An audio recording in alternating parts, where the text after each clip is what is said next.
At the train station, David came across a young girl in tears, anxiously awaiting her father. In his attempt to reach out to the girl's mother, she presented him with a photograph of her dad, only to realize that David was acquainted with him. In the train station, where David had spent more than 7 years working, a typical day unfolded. His responsibilities often encompassed patrolling the area, a role he found both steady and peaceful. The train station experienced minimal disruptions.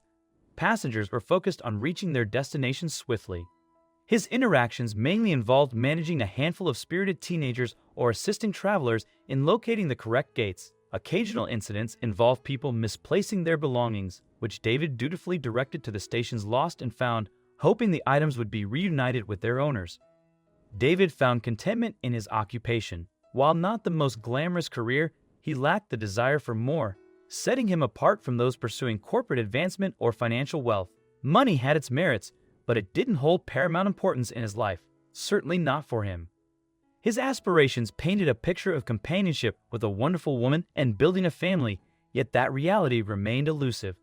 Instead, he frequented visits to his parents, extended assistance to his cousins with their children, and participated in family gatherings. A standout favorite was his mother's potluck potato salad, unparalleled in taste.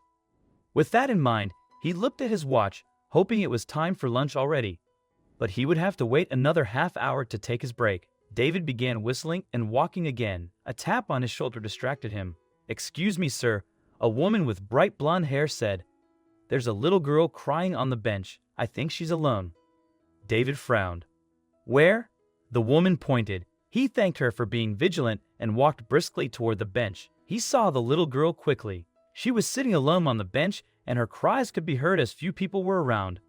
"Hey there," he greeted, leaning a bit. "What's wrong, sweetie?" The little girl looked up and answered through her cries. "Dad promised to return." "Wah, your dad left you here?" David asked, appalled. "No," she shook her head. "I came to wait for him." "Oh well, where's your mommy?" "Home." David's eyebrows rose at that answer. He wasn't sure, but this girl could have run from home to the train station while her mother was not paying attention. Walking a few paces away, he spoke into his comm, telling his colleagues about a lost girl. It was protocol. They would contact the authorities and try to get things sorted. His mother may have called the police, and they would come for the girl. Once he was done with the comm, David went back and sat with the girl on the bench. "Everything will be all right, girlie," David comforted the still crying child. "Your mommy will come, and your dad too." "Probably." "Really?"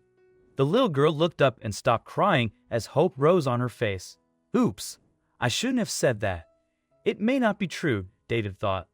Well, possibly. But it's better to wait at home with your mom than here at the station all alone, right? David said, and immediately panicked when the girl's face crumpled. "Wait, don't cry again," he urged. "Tell me about your dad. What did he tell you?" "He left, like always. We come here when he comes back." "But it's too long," the little girl replied, her lips puckering. "He's been gone too long," David said, deciphering her words, a sigh of his mouth turning. Her dad was probably traveling for work and would return soon.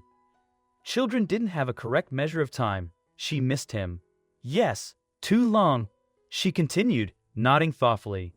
But before David could say more, his comm beeped, and his colleague said the mother had been located and was rushing to the station. She had apparently called the police about an hour earlier after the girl got away from her at the supermarket nearby and disappeared.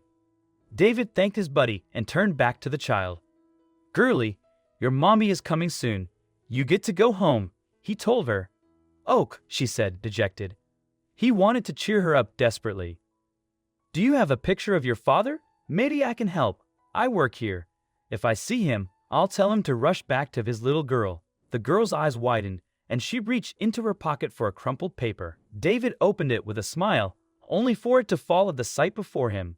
The picture showed the little girl, who must have been about a year younger when it was taken. There was a beautiful woman too, but beside her was his brother, Brian. Brian, who left home at 18, never to return. He always said he wanted to leave their small town and do something with his life. He told the family they were pulling him down. They were a burden to him. A few years later, David contacted him when their grandfather died, but Brian refused to help or come to the funeral, and eventually he blocked David's number. He hadn't heard from him in over 10 years. The idea that Brian had become a father was astounding, but worst of all, his family lived in that town, meaning he had been there all along, or for a while at least. He hadn't visited their parents or told them anything. And somehow, he knew he was not returning for this little girl and the beautiful woman in the picture, the woman who was running towards them, her hair flying with her fast movements. Madison, oh my God, she said breathlessly, wrapping her arms around the girl as she started to tear up. How could you do this to me? I was so scared.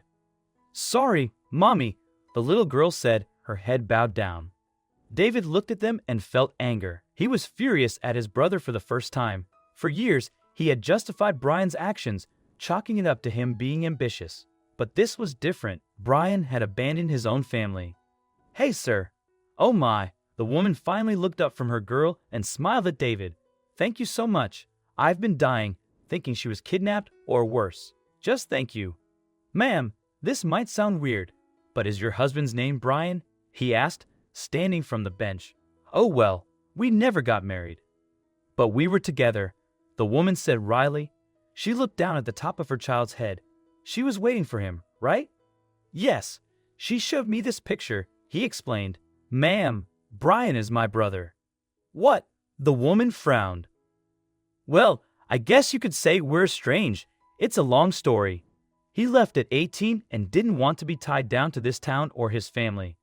He had ambitions, David rambled. Anyway, we didn't know about you. What's your name? The woman shook her head slightly, saying, Brian told me he had no family. Well, I'm Emily, and this is Madison. But that can't be. It makes no sense. As her gaze settled on David, her eyes narrowed, and he knew she had finally noticed the faint resemblance. Nice to meet you, Emily. I'm David. Where's Brian? He asked directly. She lowered her gaze in shame and shook her head once more. She mouthed the words, He left us. Familiar with his brother's behavior, David figuratively severed ties with him.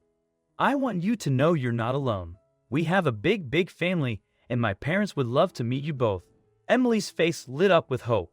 David later discovered her lack of family and embraced the idea of her daughter having grandparents, cousins, and an abundance of extended family. Let me call my mom, he offered. After introducing them to the family, Emily and Madison quickly became part of the group. Brian never resurfaced, but David ensured that Emily and Madison would never have to rely on his brother again. He was enough for them.